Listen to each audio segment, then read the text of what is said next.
Bonjour à toutes et à tous. Merci de vous être connectés pour cette restitution, l'atelier numéro 2 de la restitution de Cegid Connection que l'on vous présente avec Laurent Théron.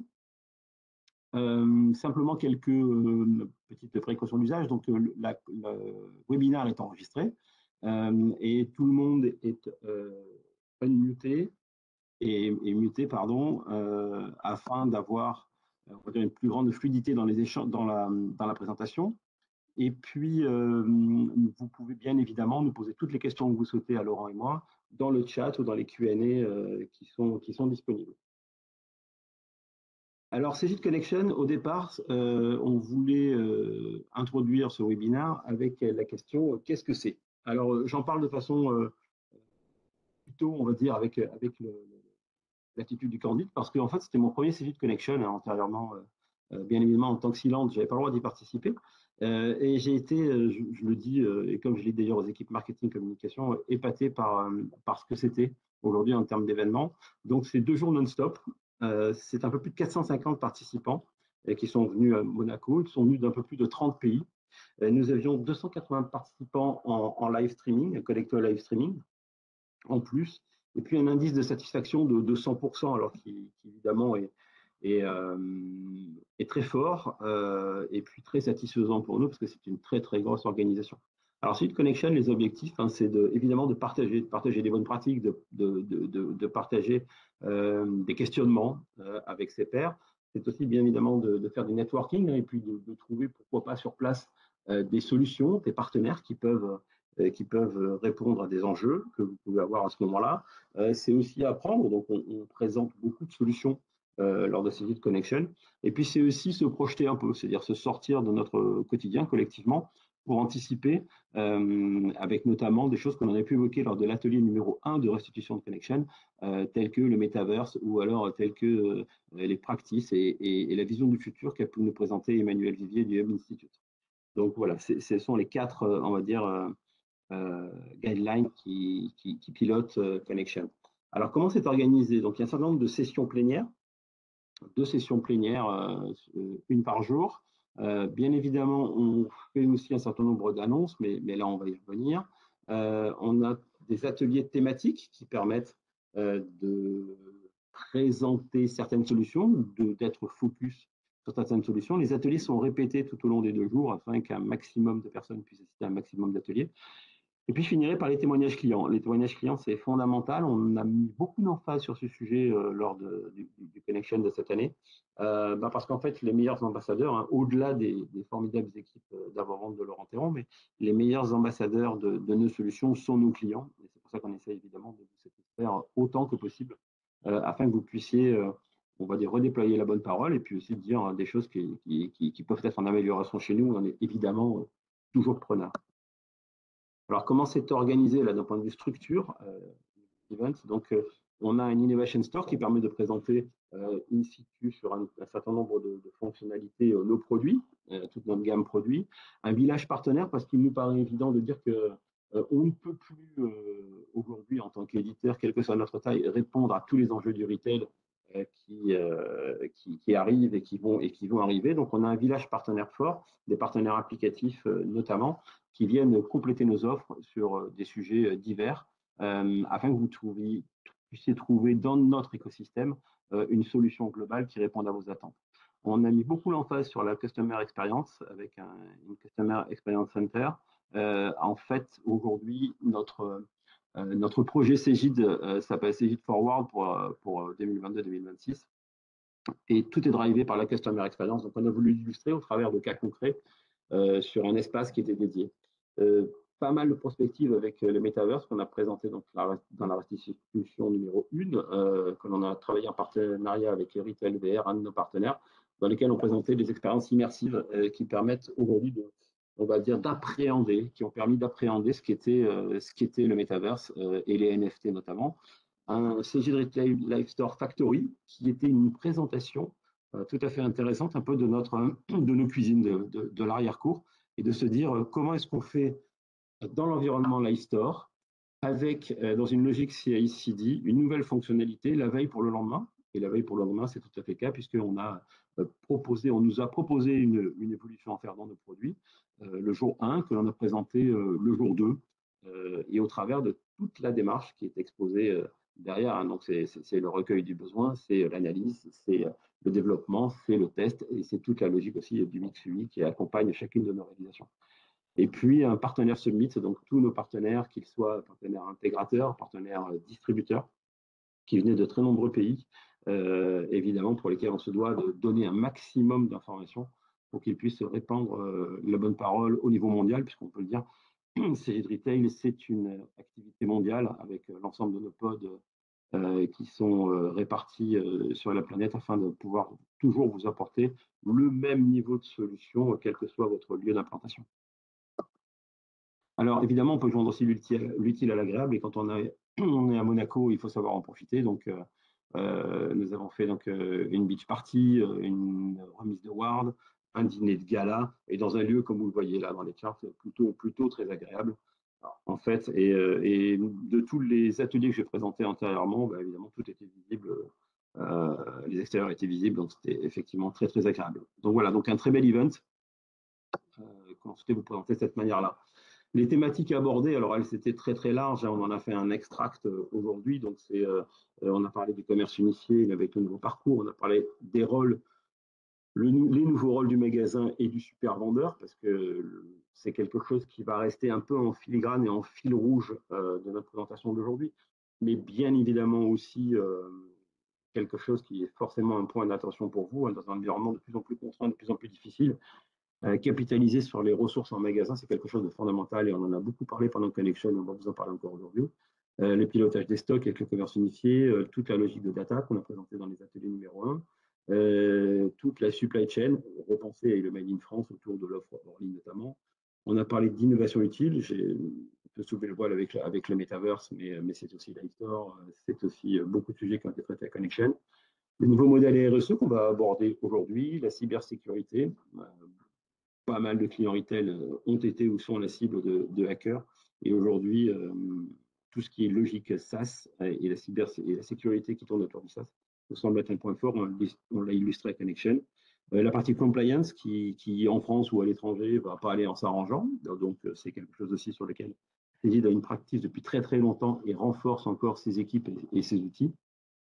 Et puis des nouveautés en termes de roadmap, de découverte de roadmap et de Live Store. Alors aujourd'hui, ce qu'on va adresser, donc c'était la présentation de Connection, ce qu'on vient de faire. On va vous parler de Live Store, on va vous parler ensuite de Store Excellence, de la monétique, avec tout ce qui est aussi compliance et dérivé, et puis de la partie RSE.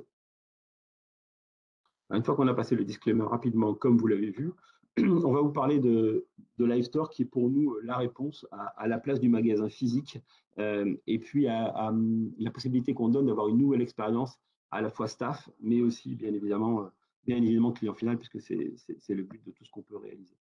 Donc, pour nous, les challenges à adresser aujourd'hui, alors, vous avez de très, très, très nombreux challenges, hein, bien évidemment, mais on a voulu illustrer ceux on pense être capable d'adresser, ceux sur lesquels on a une solution. Donc, c'est évidemment se dire que l'omnichannel, c'est plus une option.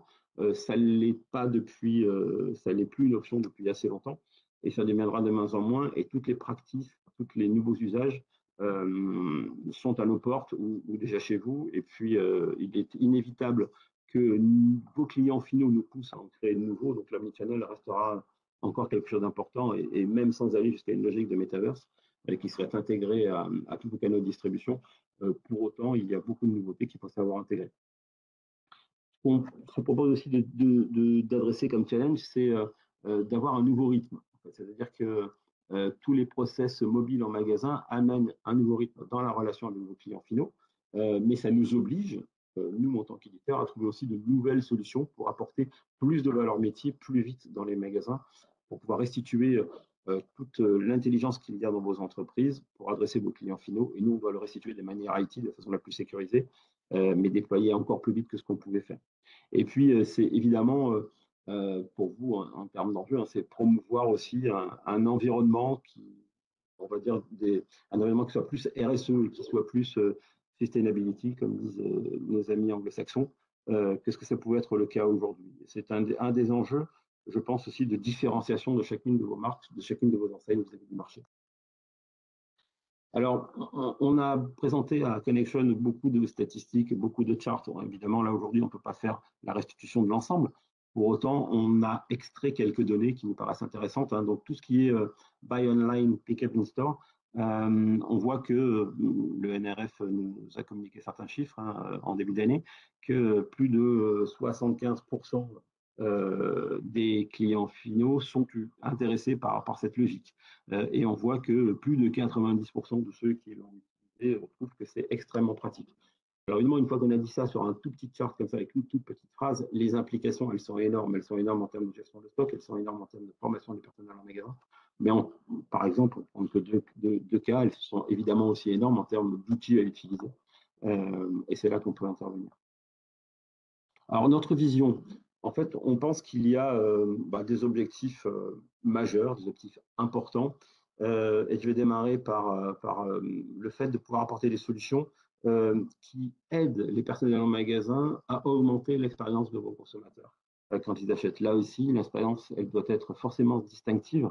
Et on pense que nos outils peuvent ramener de la valeur pour les personnels en magasin et donc pour les clients finaux. Et puis évidemment, c'est aider les équipes informatiques à déployer plus vite de nouvelles fonctionnalités. Et ça, toutes les logiques de CI/CD qui sont intégrées dans le Continuous Integration, le Continuous Deployment, qui sont intégrées à l'iStore, permettent de faire ce genre de choses. Et là, c'est absolument fondamental. On peut plus se permettre aujourd'hui d'avoir une roadmap sur 12-18 mois, parce que certaines choses qui sont mises dans la roadmap en 12 mois ne sont plus d'actualité pour vous. Et d'autres sujets ne sont pas forcément traités dans la roadmap alors qu'ils deviennent essentiels pour vous dans vos domaines. Donc ça, pour nous, ce sont les grands objectifs. Et comment est-ce qu'on arrive à ce type de choses? Alors déjà, à avoir, ce que vous voyez en bas à droite du chart, une UX/UI qui soit la plus pertinente possible à un moment donné. Et là, on est très humble sur le sujet. On a des équipes importantes qui travaillent sur ce point-là. Mais en même temps, on a fait une UX/UI qu'on pense être très performante, mais qui n'est pas non plus immuable, c'est-à-dire qu'il soit capable d'évoluer dans le temps pour répondre de façon ponctuelle ou définitive à un enjeu business. Donc, on travaille énormément sur ce sujet-là au travers de beaucoup d'interviews de clients et de beaucoup de présentations en magasin. Il faut une adoption forte et rapide de votre staff. On voit aujourd'hui trop de produits, qu'ils soient mobiles ou autres, qui sont déposés dans les tiroirs parce que l'adoption n'est pas bonne. Donc, c'est un vrai sujet que de dire que le produit dans sa configuration doit complètement cadrer avec les besoins, d'avoir un déploiement rapide, donc ce que je disais tout à l'heure au niveau du CI/CD. Vos équipes métiers ne te permettent plus et ne vous autorisent plus à attendre une évolution qu'ils considèrent comme étant majeure 6 mois ou 12 mois. Donc ça, c'est très important. Et puis une capacité aussi, et c'est lié à la vitesse de déploiement, à avoir des points d'entrée dans le produit, qu'ils soient conçus de telle manière qu'ils permettent à la fois, bien évidemment, à l'éditeur que nous sommes de développer des nouvelles fonctionnalités, mais aussi à des intégrateurs, ou pourquoi pas à vous-même, de développer des sujets qui ne seraient pas dans le corps applicatif de ce que l'on souhaite faire, ou de ce qu'on peut faire dans un temps donné, et que vous puissiez le développer autour du produit, tout en gardant bien évidemment la nécessaire cohérence de l'application.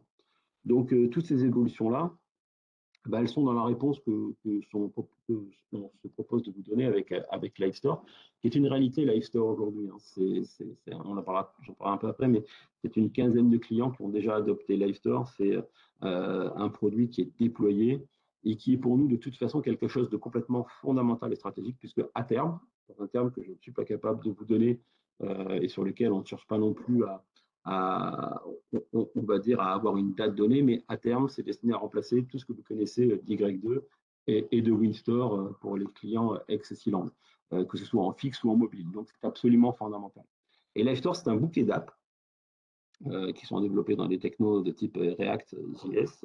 On a démarré très tôt sur le sujet avec des très grosses équipes. Et donc, l'avantage de ce type d'outil, c'est qu'il est multi-OS, multi-device. Alors, multi-OS, c'est évidemment du Windows, ça reste encore pour les caisses fixes ce qu'il y a de déployé à 95 ou 99%. C'est aussi sur les logiques mobiles, mais demain sur les caisses de l'Android, déployé de façon très massive sur la partie mobilité aujourd'hui, mais de l'iOS, parce que l'iOS, il ne faut pas non plus le négliger, c'est aussi un environnement technique qui est déployé notamment dans beaucoup de chaînes dans le luxe. Là, notre idée, quand on a lancé cette initiative forte LiveStore, c'est de se dire que les grands vendeurs de techno où nous, on n'a pas à choisir pour ce qui serait, ce qui est le meilleur environnement technique. Et donc, on a choisi de trouver un outil qui nous permet d'être complètement designable sur l'ensemble de ces OS. Alors, d'un point de vue fonctionnalité, hein, on adresse évidemment tout ce qui est QBoosting. Quand les clients le déploient dans cette logique-là, ça va et c'est fait pour aller jusqu'à l'encaissement complet, puisque, comme je l'ai dit, c'est aussi bien fixe que mobile. C'est fondamental. C'est la même application. La même application qui est à la fois fixe et mobile. C'est évidemment le click and collect, c'est la IRESA, c'est l'extension de gamme, c'est une application automatique telle que vous le connaissez dans Y2, dans les produits accessibles de la partie relations clients et des promotions. C'est aussi une logique collaborative avec le quartier général des enseignes et les magasins, mais on en parlera, Laurent en parlera un peu plus focalisé sur ToraIQ. C'est toute une logique aussi des maths et autres qui sont disponibles dans l'outil. C'est un outil qui a extrêmement avancé. Pour ceux qui connaissent bien la gamme XCCJ de la couverture fonctionnelle en mobilité est extrêmement proche déjà de ce que vous connaissez avec MPOS, mais dans une variante technique beaucoup plus large. Donc, ça a extrêmement avancé très vite. La partie fixe, évidemment, existe déjà, fonctionne, parce que c'est la même application, et on continue à l'enrichir fonctionnellement de façon, là aussi, extrêmement rapide. Alors, c'est évidemment un grand bénéfice, ce type d'application, pour le staff, hein, parce que là, quel que soit le device et en mode unifié, on peut adresser son consommateur final avec des informations disponibles partout, toujours et tout le temps. Et on est moins dans le lien entre diverses applications qui rend toujours la chose un peu plus compliquée. Alors, sans vouloir rentrer dans les détail et rentrer dans un mode démo que Laurent ferait d'ailleurs beaucoup mieux que moi, là, on a voulu illustrer pour que vous puissiez vous en rendre compte de ce qu'est par exemple une logique de QBoosting avec le mobile, vous voyez, à gauche sur le slide et le fixe à droite. On a représenté ça par un écran de caisse assez classique. Et donc, vous voyez que, comme là, ça bouge, c'est magnifique. Vous voyez que sur l'écran de gauche, sur ce qui pourrait être ce qui est un mobile, vous pouvez faire un enregistrement de transaction qui est donc réalisé complètement dans l'iStore. Et puis ensuite, une fois que on va dire, ce ticket ou pas ticket en attente, le faire passer, ce soit maintenant à droite, le récupérer sur la caisse pour finaliser la transaction. Zoo de Beauval a de tels pics d'activité que l'on équipe avec Y2 que cette logique de QBoosting est fondamentale pour eux. Et donc, LiveStore fonctionne aussi bien, évidemment, c'est très logique avec un LiveStore sur une caisse comme c'est illustré ici, mais bien évidemment aussi avec Y2, vous connaissez. Donc voilà pour une première illustration. On a voulu prendre une deuxième illustration qui est le use case de la réservation. Vous voyez ici qui défile, hein, donc c'est évidemment ça a une forte, on l'écrit ici, mais ça a une forte valeur pour les retailers à partir du moment, bien évidemment, où il y a une vraie intégration avec les systèmes IT et bien évidemment aussi à partir du moment où la fonctionnalité est complète, c'est-à-dire qu'elle permet à l'utilisateur en magasin de, on va dire, réaliser toute l'opération qu'il a à faire dans le temps le plus court qui soit, puisque le temps on est tous, on va dire, drivés par le temps. Et comme vous voyez ici, faire une réservation, définir un lieu de livraison, c'est extrêmement simple en fait avec LiveStore. Vous voyez, attends que je finisse ma phrase et l'opération est réalisée. Et alors, dernière use case, hein, c'est l'extension de gamme. On a aujourd'hui beaucoup de clients. Ça a toujours été le cas, mais on pense que ça l'est de plus en plus, hein, ne serait-ce que pour avoir, on va dire, des magasins qui offrent un panel d'articles très large, c'est d'avoir l'extension de gamme. Donc là, c'est pouvoir intégrer à LiveStore, ou en tout cas que LiveStore puisse adresser un ou plusieurs catalogues externes qui permettent en fait de satisfaire le client et de réaliser la transaction, même si l'article n'est pas disponible. Et là, comme vous voyez, on peut se proposer de délivrer l'article chez la personne. Voilà, avec évidemment toutes les logiques que vous connaissez aussi, hein, dans Y2 ou dans LiveStore, de contrôle d'adresse, qu'elle soit adresse postale ou adresse mail, bien évidemment, des numéros de téléphone, et toujours là aussi dans un but assez vertueux, en fait, d'apporter un service au client, mais d'enrichir en même temps votre base avec des informations qui soient les plus fraîches et les plus à jour possibles. Là aussi, le temps de finir la phrase et la transaction est terminée. Donc voilà ce qu'on voulait vous présenter sur Livestore, qui a été, comme je l'ai dit, un peu un des fils rouges de Connection. Et maintenant, je propose que Laurent nous présente ce qu'est Store Excellence, et donc qui est l'acquisition de Store IQ que l'on a réalisé et annoncé d'ailleurs le premier jour de Connection. Tout à fait. Merci beaucoup, Stéphane. Et effectivement, c'était un thème fort de cet événement à Monaco. C'était comment on peut aider en fait les marchands à transformer et à améliorer leur performance au niveau des opérations, des gestions des opérations en magasin. Et c'est vrai que c'est un bruit, entre guillemets, qu'on entendait de plus en plus en discutant avec nos clients retailers. Derrière, au sein des magasins, en fait, ils avaient de plus en plus de difficultés à avoir en fait une source unique et homogène sur l'information, puisque c'est vrai que la communication entre le siège et les magasins se faisait énormément, soit par des emails avec des pièges attachés, soit avec des liens vers les intranets ou autres solutions. Donc il y avait une vraie dispersion et beaucoup de pertes de temps de recherche de l'information en magasin qui n'étaient pas forcément toujours à jour sur certaines règles, bonnes pratiques. Et ça s'est énormément amplifié également avec la période du Covid où on imposait des nouvelles normes et exigences au magasin quasiment tous les jours et qu'il fallait s'adapter de manière agile. Une autre souffrance aussi qu'on entendait énormément, c'était la capacité pour un manager régional d'un réseau de magasins à pouvoir en fait suivre toutes les attentes de ces magasins dont il a la responsabilité sur des besoins qui ne sont pas forcément, on va dire, sur le business pur, mais plutôt autour sur des problématiques de maintenance, des problématiques de panne de climatisation peut-être, des éclairages qui ne fonctionnent plus dans les magasins, et de savoir après derrière déclencher les interventions adéquates. Donc une vraie problématique de visibilité, et ce on entendait aussi de plus en plus, c'était d'avoir la difficulté de mesurer, on va dire, la compliance. Alors, la compliance, nous, on parle souvent de compliance chez Cegid, mais plus par rapport au respect des régulations locales et fiscales dans les différents pays qu'on couvre dans le monde. Mais il y a aussi une vraie compliance aussi. C'est-à-dire que la volonté aujourd'hui des retailers, c'est que quand je me présente dans un magasin Hugo Boss, que ce soit aux États-Unis ou en France, moi, en tant que consommateur, je m'attends à vivre la même expérience et à retrouver tous les codes de la marque au sein de ce magasin. Donc ça, c'est un vrai challenge aujourd'hui pour les retailers. Et puis enfin, encore une fois, je pense que aujourd'hui, ce qui est clé, c'est de pouvoir aussi communiquer facilement avec ces magasins. Et beaucoup de canaux se sont démultipliés à travers des WhatsApp, des emails, partager des contenus, des photos, notamment très utile, c'est pour les équipes du visual merchandising. Hein, c'est ces gens qui sont au siège travaillent aujourd'hui énormément pour créer des visuels percutants pour inciter les passants et les clients à rendre visite au magasin. Mais tout ça est pensé et fait en sorte que les magasins appliquent les règles qui sont attendues au niveau de la mise en place des vitrines ou de l'achalandage du magasin. Et donc, c'est très difficile aujourd'hui de contrôler si ça a été bien exécuté en magasin.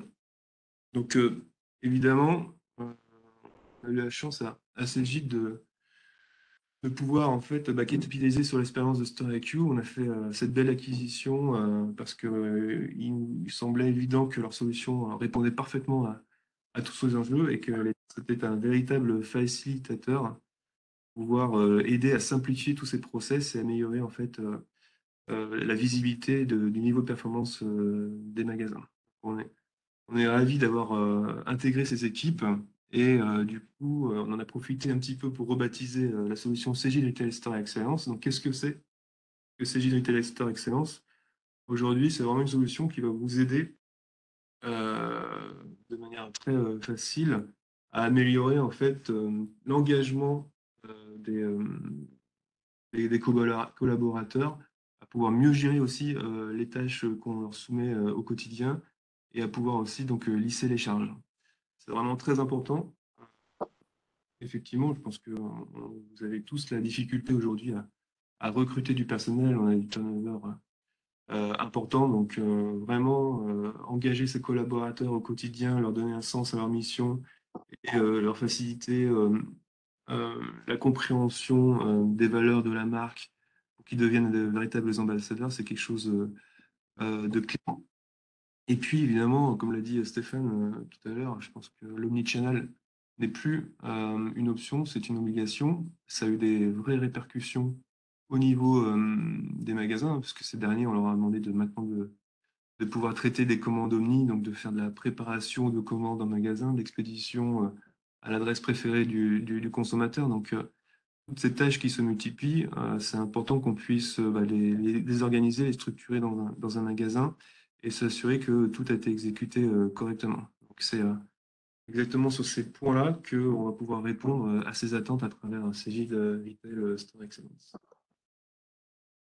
Alors, on a encore très peu de temps aujourd'hui, donc pour illustrer un petit peu sur le même principe que pour CJ Retail Store, le premier usage qui nous paraissait intéressant en référence à la première souffrance, c'était effectivement de pouvoir proposer une source d'information unique où, où le magasin pourra retrouver énormément de contenu vis-à-vis de l'enseigne de la marque et accéder à toutes les informations clés, que ce soit sur le book de la nouvelle collection, que ce soit lié aussi à des newsletters qui sont spécifiques au magasin, pour qu'ils soient informés justement, des newsletters aussi qui sont envoyés prochainement aux consommateurs et donc potentiellement du trafic supplémentaire qui sera généré sur ce thème-là, pouvoir être au fait des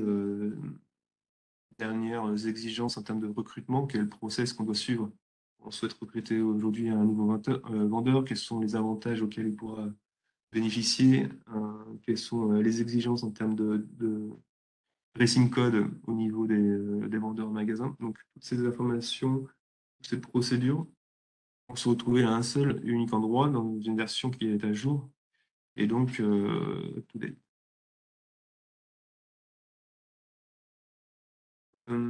Si on passe à la slide suivante, Stéphane. Donc, on, on l'a évoqué aussi tout à l'heure, effectivement, la gestion des tâches en magasin, c'est un process aujourd'hui, si il est bien organisé, permet d'être beaucoup plus efficace. Et c'est aujourd'hui des process de gestion de tâches qui peuvent à la fois être poussés par le siège, hein, c'est-à-dire qu'aujourd'hui, on va pouvoir demander au magasin de mener des tâches récurrentes, notamment sur le contrôle, par exemple, des cabines d'essayage, qu'elles soient propres et rangées avant d'ouvrir le magasin, que la musique a bien été mise en marche, que les protocoles liés au Covid sont conformes, euh, etc. Mais aussi des tâches plus anecdotiques ou alors des tâches aussi qui sont liées justement à la mise en place d'une nouvelle collection. C'est ce qu'on voyait au début de la présentation de la vidéo où on lance la nouvelle campagne et donc on demande au magasin de commencer à mettre en place le merchandising approprié au niveau de la vitrine. Ça, c'est des tâches qu'on peut solliciter vers le siège depuis magasin, mais on a aussi la capacité de faire aussi des demandes d'exécution de tâches depuis le magasin vers le siège. On en revient tout à l'heure sur c'est pas une problématique sur le POS où la douchette ne fonctionne plus. On va pouvoir faire des demandes d'intervention auprès du service maintenance du siège pour pouvoir intervenir urgemment et pouvoir les dépanner. Donc ça marche vraiment dans les deux sens. Et puis le troisième volet, effectivement, autour de l'engagement de l'équipe, on l'a évoqué tout à l'heure, c'est clé aujourd'hui de pouvoir engager ses collaborateurs pour qu'ils puissent devenir de vrais ambassadeurs de la marque. Et pour cela, on a la capacité de leur apporter beaucoup de contenu pour pouvoir les inspirer et puis aussi de la capacité de gérer des sondages ou des enquêtes bah, pour connaître leur satisfaction quotidien, ce qu'on pourrait améliorer au niveau du magasin, etc. tout cas, voilà, l'objectif, c'est d'être encore plus à l'écoute et leur apporter encore plus de contenu pour qu'ils se sentent encore plus impliqués et donc performants. Et puis, le dernier volet, c'était effectivement offrir au niveau de l'enseigne et du siège une vision globale sur la compliance des magasins. D'accord? Donc, dès lors que je lance une nouvelle campagne, j'ai la volonté de mettre des codes clairs en magasin, des mises en place de la nouvelle collection qui sont ordonnancées et pensées par les équipes merchandising. Donc, on va leur demander de faire ces mises en place-là. On va leur demander de shooter des photos, en fait, et que du coup, l'exécution a été faite conformément aux attentes. Et puis, ça va permettre au siège, du coup, de savoir l'avancement. Est-ce qu'ils ont commencé à le faire? Est-ce que moi, j'ai validé que c'était bien conforme aux attentes? Ou est-ce que j'ai des remarques? Parce que derrière, en fait, la déclinaison en couleur blanc du nouveau modèle et celui qu'on veut mettre plus en avant en noir, et finalement, c'est ce qui a été fait côté magasin. Donc, tout ça, ce sont aujourd'hui des outils de reporting qui vont vous permettre d'avoir cette bonne visibilité de cette compliance-là et d'offrir du coup une bonne vision globale au niveau du siège. Voilà. Quelques éléments chiffrés par rapport à Store Excellence et Store IQ. C'est pas juste une start-up, hein. On peut le voir, ils sont déjà aujourd'hui conquis un certain nombre d'enseignes et même plutôt de renommée, hein, que ce soit Lacoste, Hugo Boss, Espresso, Superdry ou Petco, pardon.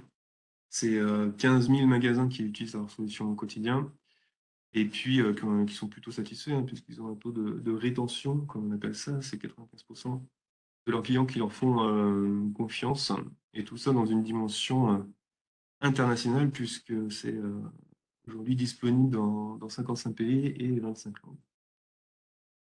Et évidemment, nos équipes commerciales se tiennent à votre disposition si vous souhaitez en savoir plus. Ils seront ravis de vous faire découvrir plus en détail cette nouvelle solution. Merci Laurent. Donc on va parler maintenant dans l'ordre de l'agenda de la partie paiement qui continue à évoluer, qui va encore continuer à évoluer. Et là aussi, c'est Laurent qui va vous faire un débrief de ce qu'on a pu présenter à Connection. Effectivement, ça nous paraissait important, d'ailleurs, que ce soit un thème clé de l'événement de Monaco, parce que je pense que la slide parle d'elle-même. Il y a encore quelques années, c'était très simple, on allait au magasin et on réglait ses achats simplement en carte bleue, en chèque ou en espèces. Et ces dernières années, il y a eu une véritable explosion des solutions de nouveaux moyens de paiement. Et tout ça est dû notamment à 4 drivers qu'on a juste dans la slide d'après. Le premier, c'est évidemment les exigences et l'attente des consommateurs, en tant que la génération digitale native aujourd'hui est présente avec pouvoir d'achat et donc s'attend à vivre des expériences plus simples en termes de paiement. Les innovations digitales, évidemment, on parle aujourd'hui de plus en plus des crypto-monnaies qui sont des moyens de paiement qui ont commencé à apparaître en magasin. On a des aspects légaux. Aujourd'hui, que ce soit l'Europe ou certains pays, des exigences et des nouvelles normes qui sont mises en place, notamment autour de la PCI, qui font qu'aujourd'hui, l'environnement du paiement est très mouvant et changeant. Et puis, évidemment, il y a des nouveaux entrants qui cherchent à disrupter ce marché-là, que ce soit des solutions de type Buy Now, Pay Later, hein, c'est-à-dire que j'ai la capacité aujourd'hui d'offrir à mon consommateur la possibilité d'acheter un produit et de pouvoir le payer plus tard, soit de manière différée, soit en plusieurs fois.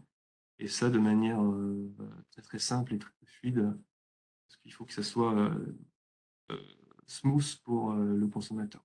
Et puis évidemment, il y a des gros acteurs, notamment les GAFA, que ce soit Google ou Apple, qui cherchent à rentrer dans ce marché-là. D'ailleurs, Apple lance aussi capacité à pouvoir payer en plusieurs fois à travers sa propre solution.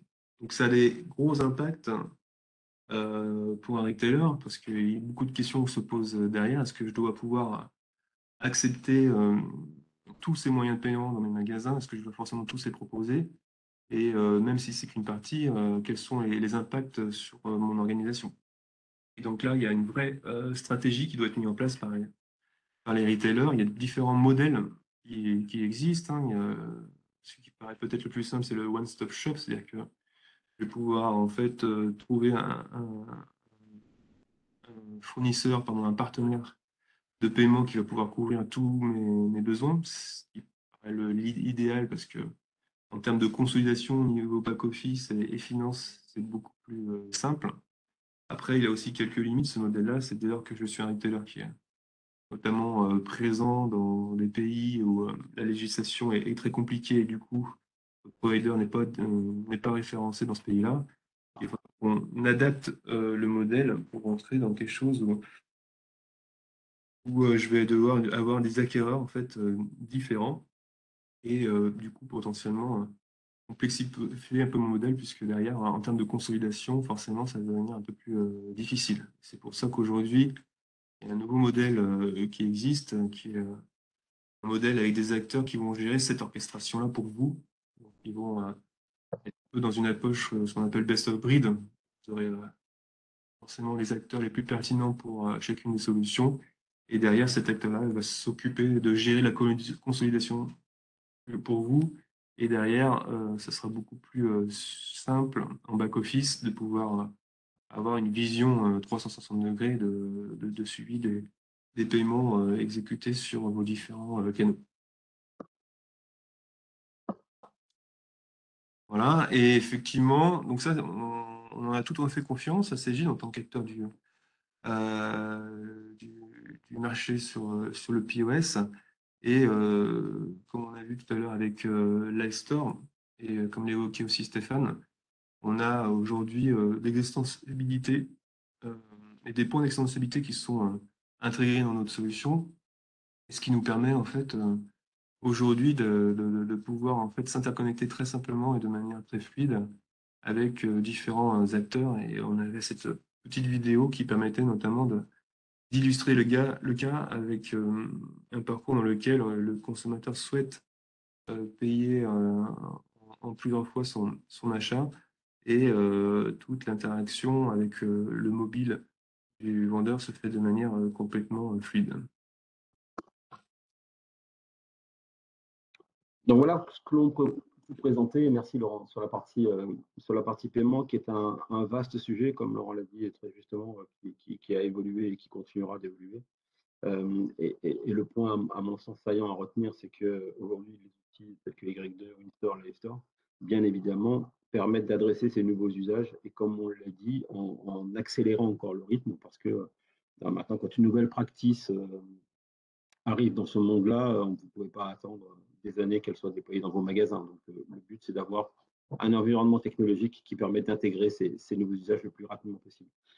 Le dernier point qu'on voulait aborder sur cette restitution de connection, c'est tout ce qui est logique, on va dire de façon extrêmement large, RSE et les nouveaux modèles. Donc là, c'est un atelier qui a connu beaucoup de succès. Je crois qu'il y avait un peu plus de 40 enseignes qui étaient représentées. Et on vous a fait une extraction ici. Alors, on a présenté certains chiffres qui sont des chiffres connus du marché. Vous voyez les références en bas du slide, afin de déterminer notamment qu'est-ce qui peut être les sujets d'intérêt des clients. Et on voit que tout ce qui est sustainability est en dessous de choses de valeur telles que le prix, telles que la qualité des produits délivrés. Et c'est assez, en fait, comment dire, étonnant, et le slide le traduit bien, de constater qu'il y a un gap en fait entre les intentions et les faits. C'est-à-dire que tout ce qui est logique RSE intéresse évidemment vos clients finaux, nous intéresse, c'est absolument logique. Pour autant, quand on se confronte collectivement au principe de réalité, et notamment dans des environnements contraints et difficiles comme les derniers mois que nous venons vivre, voire les mois futurs, hein, si on en croit les prévisions macroéconomiques, et bien lorsqu'on se heurte au principe de réalité, le sujet devient un peu moins prégnant. Mais avec toujours quand même on va dire, l'envie de tout le monde d'aller vers ce type de logique. Un autre point qui a été cité et qu'on a présenté, c'est le traitement réservé aux employés, hein, qui est absolument fondamental pour beaucoup d'entreprises ou de clients finaux. C'est-à-dire que le personnel en magasin, et on l'a vu avec ce que nous a décrit Laurent, notamment sur Store IQ, devient encore plus une donnée fondamentale de l'équation qui est à résoudre en magasin. Ça, c'est un point important. On a mené nous-mêmes nos propres recherches parce que les sujets qui nous viennent des US ou des environnements un peu moins connus sont évidemment toujours bons à analyser, mais pas suffisants. Donc, on a mené un certain nombre d'études et de questionnements sur la seconde main et le fait de recycler certains produits en magasin. Donc, on a retiré quelques éléments clés, hein. Donc, sur le fait que à peu près 70% des personnes ont des produits dans leur garde-robe qui n'ont pas été mis les 12 derniers mois. Colossal. 18% des personnes will become recycling dans à peu près 8 ans. Donc, c'est assez important aussi en termes de statistiques. Et puis, 60% des personnes pensent que la seconde main est sous-représentée dans les magasins. Alors, est-ce que ça veut dire qu'il faut y aller pour tous les retailers tout de suite et tout le temps? Ce n'est pas non plus là une évidence. Tout ce qu'on donne ici comme information sont adaptés à chacun des contextes. Évidemment, qu'on soit dans le luxe ou dans le fast fashion, les logiques ne sont pas du tout les mêmes. Alors, ce sont des marchés qui sont en très grande croissance, hein, évidemment. Donc, vous voyez ici les chiffres qui parfois peuvent donner une vertige. Alors, évidemment, c'est toujours on va dire un canal, on peut l'appeler comme ça, complémentaire du retail classique que l'on connaît, où on crée des nouveaux produits pour les vendre, mais ça a quand même une réalité et une augmentation. Après, dans quelle mesure ces augmentations-là vont venir cannibaliser la capacité d'investissement de vos clients finaux pour acheter dans vos marques et dans vos enseignes, ça, on ne le connaît pas encore et les calculs seraient beaucoup plus compliqués à faire. Pour autant, c'est une réalité. Vous voyez ici quelques autres chiffres que l'on a pu produire, hein. Je vous laisse en prendre connaissance, mais on sent bien qu'il y a une vraie volonté des consommateurs finaux d'aller vers ce type de consommation, non seulement pour des raisons économiques, qui se comprennent bien là aussi dans des temps un peu plus compliqués, mais aussi pour, on va dire,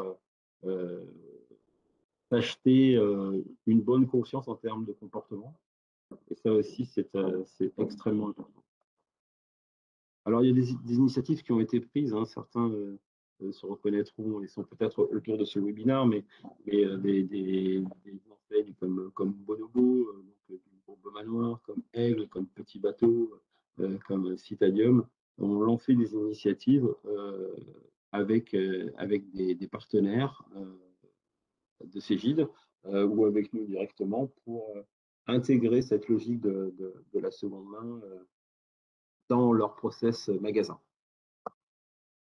Alors, on a aussi attiré l'attention de l'audience lors des Connections sur le fait que là aussi, hein, les lois sont toujours complexes, notamment en France, et il y a un facteur, on va dire, légal dont il faut tenir compte, notamment sur les taxes sur la marge et autres, que vous devez de prendre en compte lorsque vous implantez ce type de practice dans vos magasins. Et puis, on a fait un sondage. On a fait un sondage auprès des personnes présentes, parce qu'on a profité, il y avait beaucoup de présents, une quarantaine d'enseignes, donc pour voir quels pouvaient être les centres d'intérêt les plus importants. Alors, on en a retiré ici, hein, donc c'est intégrer plus de détails de données des fournisseurs ou des fabricants. Et ça, c'est quelque chose d'important, hein, c'est toute la logique de traçabilité de sourcing qui devient de plus en plus important et où le retailer et où la marque devient évidemment, et c'est assez logique, responsable de ses partenaires. Donc c'est quelque chose d'important qui a aussi des impacts majeurs, hein, dans toute l'organisation de l'entreprise et dans toute l'IT. Avoir une capacité de connaître par produit l'empreinte carbone du produit considéré, donc sur le ticket ou sur la facture. objectif ambitieux et dont toutes les données à calculer ne sont pas encore forcément connues, mais sujet intéressant. Et puis, c'est intégrer l'URL dans le ticket pour avoir là aussi une vision claire de l'empreinte, enfin de la logique RSE de chacun des produits. Voilà, donc ça peut être une extension de Livestore, ça peut être beaucoup d'idées qui peuvent être générées autour de ça, mais en tout cas, ça m'a permis de faire un premier sondage. C'est Yves Rocher qui avait participé en tant que grand témoin à cet atelier particulièrement intéressant. Et on a vu que, en fait, en fonction évidemment des produits qu'on distribue, mais ça, j'enfonce une porte ouverte, mais aussi de son positionnement marché, mais aussi de sa cible client, mais aussi de plein de sujets. L'adressage de cette logique RSE peut être extrêmement varié. Vous voyez d'autres centres d'intérêt qui ont été adressés. Alors, chez Cégide, on a on va dire une vraie appétence pour ce type de sujet. C'est-à-dire qu'on a une entité dédiée qui est pilotée par Antoine Watine pour adresser les sujets RSE au niveau de l'entreprise, avec aussi une capacité à pouvoir intervenir de par la taille des Cégides et ses différents marchés, à intervenir auprès du gouvernement, tant en France qu'en Europe, pour proposer un certain nombre de choses. Il est évident que l'informatique est une industrie qui est polluante, le textile est une industrie polluante, mais ce n'est pas parce qu'on l'a été qu'on doit le rester, et donc il convient évidemment de travailler très fort sur ce sujet-là, parce qu'on se doit de servir les attentes de nos clients, et même si, comme on dit, ça se confronte au principe de réalité, c'est un axe forcément important de réponse à leurs questions, mais aussi à terme d'en faire une opportunité pour se développer. Je voulais dire en synthèse, dans ce slide, c'est que c'est uniquement le début, ça va continuer à évoluer. C'est une situation qui est compliquée parce que les aspects légaux, parce que quelle est la réelle appétence de vos clients pour ce. Elle sera encore à déterminer et à creuser dans la durée. Et puis, à la fin, in fine, on pense que comme tout sujet disruptif, c'est une opportunité pour vous et une opportunité pour nous. Donc, on y travaille beaucoup. Alors voilà le webinaire terminé avec les 5 points que l'on souhaitait adresser. Sur la partie questions, j'ai vu quelques questions qui sont arrivées. Alors, on nous a posé une question sur le temps d'intégration du Store IQ. Laurent, tu peux peut-être nous répondre sans forcément donner de chiffres, parce que chaque cas est particulier, mais en tout cas expliquer un peu la démarche. Effectivement, alors par rapport à Store Excellence, l'onboarding en fait est très rapide.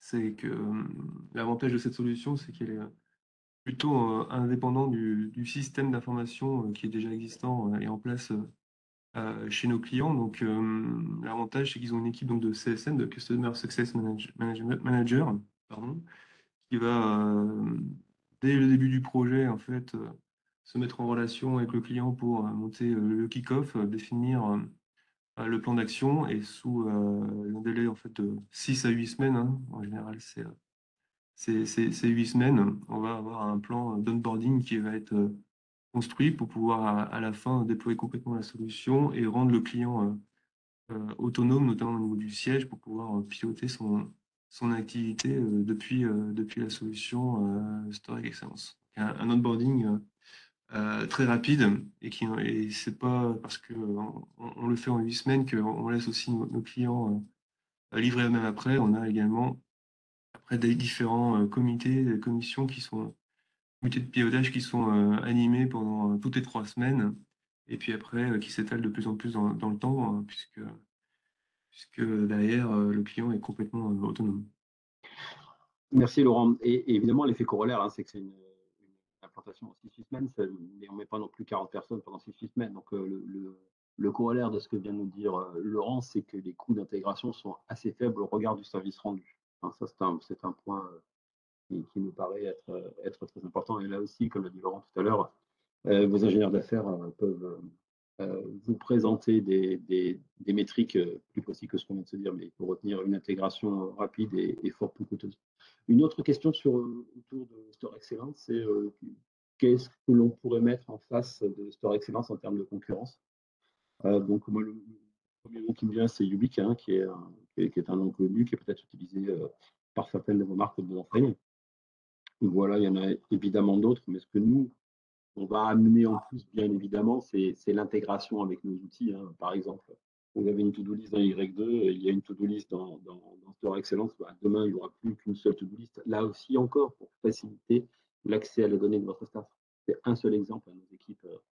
Nos équipes produits travaillent sur le sujet et bien évidemment, on sera amené à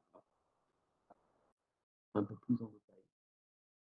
Une question pratico-pratique. On a eu hier d'ailleurs, et sur l'atelier numéro 1, et qui avait, c'est quand est le prochain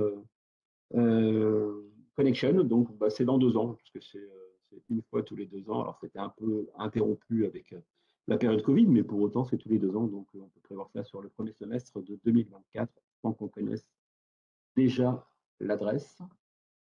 Et on a une autre question. Et tu sais déjà où c'est, Stéphane? Non, pas encore. Non, pas encore. Dommage. On a un premier doute, on va dire, mais c'est pas encore. J'aurais essayé. C'est pas encore connu. Et puis, on a une dernière question qui est sur le Metaverse, afin de savoir de façon un peu schématique ce qu'on avait présenté. Donc, en fait, avec Retail VR, on a présenté 3 sujets, 2 dans une logique immersive, c'est-à-dire le premier, c'était on va dire un showroom d'un de nos clients qui a été complètement scanné, qui a été complètement reproduit en 3 dimensions afin d'y naviguer au travers d'une table tactile, d'aller, une table Microsoft Surface de mémoire, d'aller retrouver des articles à l'intérieur de ce showroom virtuel et ensuite de le mettre au panier dans l'App Ça nous permettait en fait d'illustrer le fait qu'on pouvait faire des points d'entrée extrêmement rapides. Et là, pour le coup, c'est pas une file d'attente, c'est une autre façon de consommer, pourquoi pas dans le magasin, mais le tout lié à Live Store avec un encaissement dans Live Store. Le deuxième sujet immersif que l'on a présenté, c'est, alors là, c'est encore un peu différent, c'était là aussi un showroom Nespresso, et on a présenté en fait, dans lequel on a présenté en fait une navigation au travers d'un casque de réalité virtuelle qui permettait de rentrer complètement de façon là extrêmement immersive à l'intérieur de ce showroom Nespresso et au client qui avait son casque d'échanger en fait avec un vendeur qui était lui à distance. Donc, et de faire de l'accompagnement à la vente en live et à l'intérieur de ce showroom, et là aussi d'intégrer le résultat de la vente entre le vendeur et le client, de l'intégrer dans l'App Et puis ensuite, on a permis peut-être à certaines personnes présentes lors de Connection d'avoir leur premier NFT, puisque on a fait un POAP, hein, en anglais, peu importe, mais c'est une preuve via un NFT de votre présence à un événement.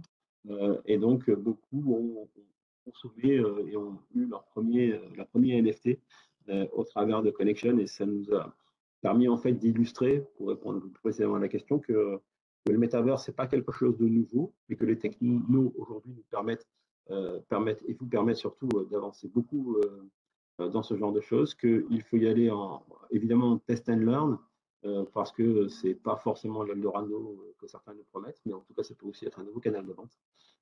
Et puis d'y rentrer par une logique de NFT qui vous permettent non seulement d'adresser, pourquoi pas, un canal Metaverse, mais aussi de donner une image extrêmement marketing à l'entreprise, et puis d'associer ce NFT à un produit vendu, pourquoi pas en magasin, pour avoir une preuve de l'achat.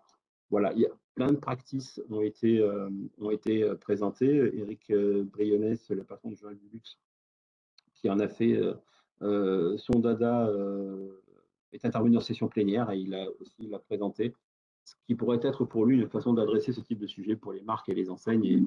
Et je crois que c'est aussi en replay disponible pour nos clients. Voilà ce que l'on pouvait se dire. J'ai plus de questions dans le chat. Avec Laurent aussi, on voulait vous parler de Retail Week, hein. Donc on a qui a lieu la semaine prochaine, mardi, mercredi, jeudi, sur lequel vous pouvez prendre des rendez-vous, bien évidemment, avec vos ingénieurs d'affaires ou avec une personne, pourquoi pas, du staff de retail. Laurent et ses équipes ont préparé de très belles présentations qui vont être tournées évidemment autour de Live Store et de Store Excellence. Ça, c'est bien normal. Vous pourrez échanger avec nos équipes. Un cocktail est prévu le 21. On vous engage à partir de midi. On vous engage à vous y inscrire et on sera très heureux de vous accueillir. Et puis pour finir un peu, vous l'avez compris, un peu en leitmotiv de ce webinaire, mais on va faire un atelier qui va parler entre l'expérience consommateur ou l'expérience vendeur, est-ce que l'on a à choisir. Vous l'avez bien compris, on pense que non, évidemment, on dévoile un peu le sujet. Mais, et on pense d'ailleurs que c'est non seulement pas à choisir, mais qu'en fait on parle exactement de la même chose. Donc cet atelier sera animé aussi le 21 septembre. Donc les équipes de Laurent contribuent beaucoup à ce Retail Week et je vous le remercie, je les remercie. Euh, et puis on va avoir un témoignage client avec Bali Baris aussi, quoi. Donc n'hésitez pas à venir nous voir, on sera ravis de vous accueillir. Je crois qu'on est dans le timing, à quelques secondes près. Je voulais toutes et tous vous remercier pour votre présence. Vous étiez nombreux et c'est très agréable pour nous quand on organise ce genre de présentation. Et puis je voulais remercier bien évidemment Laurent aussi pour sa très forte contribution à cet atelier. Merci à tous. Merci beaucoup à toi, Stéphane. Et puis, bonne journée à tous et en espérant vous voir d'ici quelques jours maintenant à la Paris Retail Week. À bientôt. Au revoir. Au revoir.